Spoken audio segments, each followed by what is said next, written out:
South Africa, as it stands now, is going to collapse. Country's current economic troubles are said to be a recipe for disaster. South African rand's misery continues. The currency hit another low on Thursday. The reality is that the economy can't grow. Riots and looting. COVID-19 is causing an increasing number of deaths. The country is facing its worst ever power crisis. Rolling blackouts across the country almost on a daily basis. Africa is dangerously close to collapse. Riots and lootings against foreign nationals have been ramping up across the country. Because we just don't have enough electricity. Demanding the government to prevent an economic collapse. Once a beacon of hope for many, my country has become a cesspool of crime, corruption, and economic stagnation. And for reasons I'll cover in this video, it's on borrowed time. But why do I say this? Why do I think South Africa is going to collapse? Sure, it's a fixer-upper, but has a lot going for it. It's Africa's most developed country, and compared to its counterparts, it's the closest, culture and demographics at least, to the West. It has a young, relatively well-educated population, and some of the largest mineral reserves in the planet. How could it all go wrong? South Africa is the most unequal country in the world. The top 10% of the population owns 93% of all the wealth, while the rest of the population owns only a measly 7%. Why? Apartheid, the system of racial segregation that was implemented from 1948 into the 1990s, is a big reason for this. Under this system, the blacks made up most of the population were forced into self-governing reserves called Bantustans, where they resided in squalor, while the good land went to the white farmers. This forced the blacks to take up physically demanding jobs like mining and farming in white South Africa just to survive. Apartheid was a cruel system of separation, which created a rift that still exists in the country 30 years after it ended. However, while a lot of this inequality has to do with the system of apartheid, it's also the result of industrialized culture, the British ramming into illiterate Iron Age ones like the Xhosa and Zulu. This leads on to another problem plaguing South Africa. South Africa was never meant to be a country. The reason so many African countries have failed at the democratic experiment is that they never had the prerequisites for democracy to work, like the rule of law, decent education, and a strong family structure. The clearest example of this is Jacob Zuma, who raped a fellow activist, and after she told him she had HIV, he said he washed it off. South Africa in its current form, like most African countries, was a tool of European colonialism. Its borders don't make any damn sense. There are numerous distinct cultures like the Zulu or Tswana, and would be better off as either their own countries or joining their co-ethnic nations. The only reason it stayed unified after independence in 1931 was due to the white ruling class holding it together. But now, after they've been ousted from power, the only thing keeping this country together is luck and inertia. So when will South Africa collapse?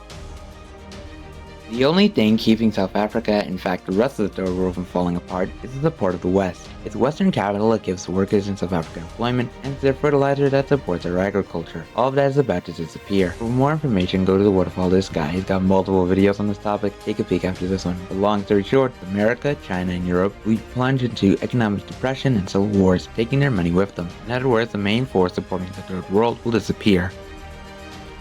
So what would come from this collapse? The following list is in no particular order.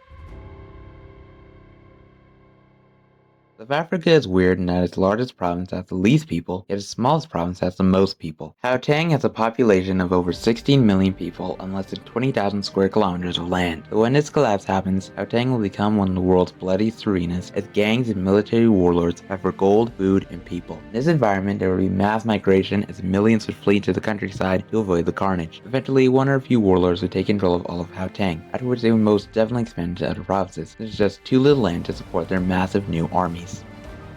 The Northwest province would probably be absorbed in their neighbor Botswana, since most of the Northwest population belong to the Tswana, the dominant ethnic group of Botswana, and I see many people from both sides supporting unification with their co-ethnics. As for violence, I see only the cities becoming bloodbaths, while the rural areas would be relatively safe. I can see warlords popping up in the province, but they wouldn't be as big of a problem than in Gauteng. The main problem for the Northwest would be mass migration and invasion from Gauteng, as millions of people would be fleeing from brutal warlords as they extend to the territory.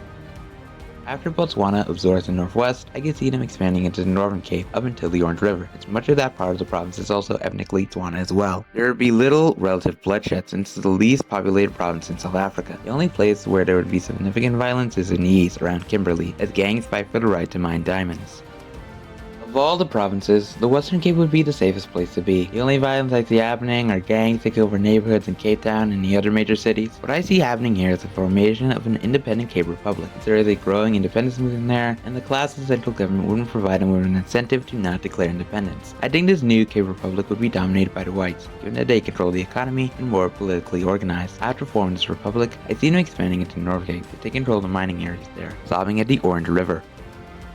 Violence would mostly happen in the cities, with the rural areas being slightly peaceful. The major cities like Durban and Pietermaritzburg would be significantly depopulated as people would flee from violence and starvation. This would put stress on the countryside, leading to conflict. In this environment, village chiefs, who have a lot of influence in the Zulu countryside, rise to become warlords along with politicians from the old government. I could also see Durban and its surrounding areas become a merchant city-state run by the Indians who have a large presence there. With the collapse of the central and provincial governments, the Eastern Cape would be divided among the various Xhosa tribes, with their chiefs acting as warlords. With the Xhosa occupied, I can see the Cape Republic I talked about earlier absorbing all the land to the west of the Sundays River. This would take away the crucial port of Nyabeka and cause the large Xhosa population there to flee east, further exacerbating the problems there. Zulu warlords near the border with the Eastern Cape could raid and even invade the territory, sparking conflict.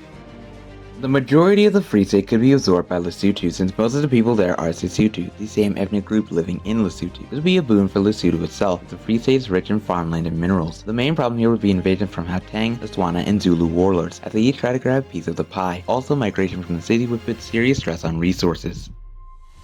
Mpumalanga would likely become a bloody jigsaw puzzle, so between Zulu warlords in the south, invasion and migration from Gauteng in the west, and Ndebele factions in the center, the Bedi warlords in the north, and expansion from Eswatini in the east. Expect lots of bloodshed here.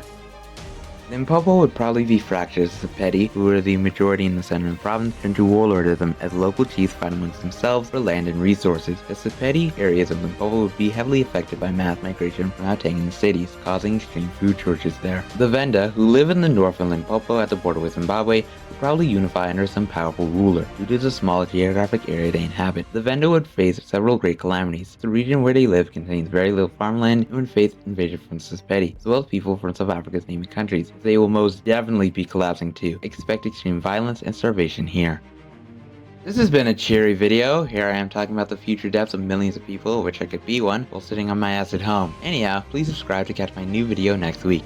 This is the Lord of Doom, signing out.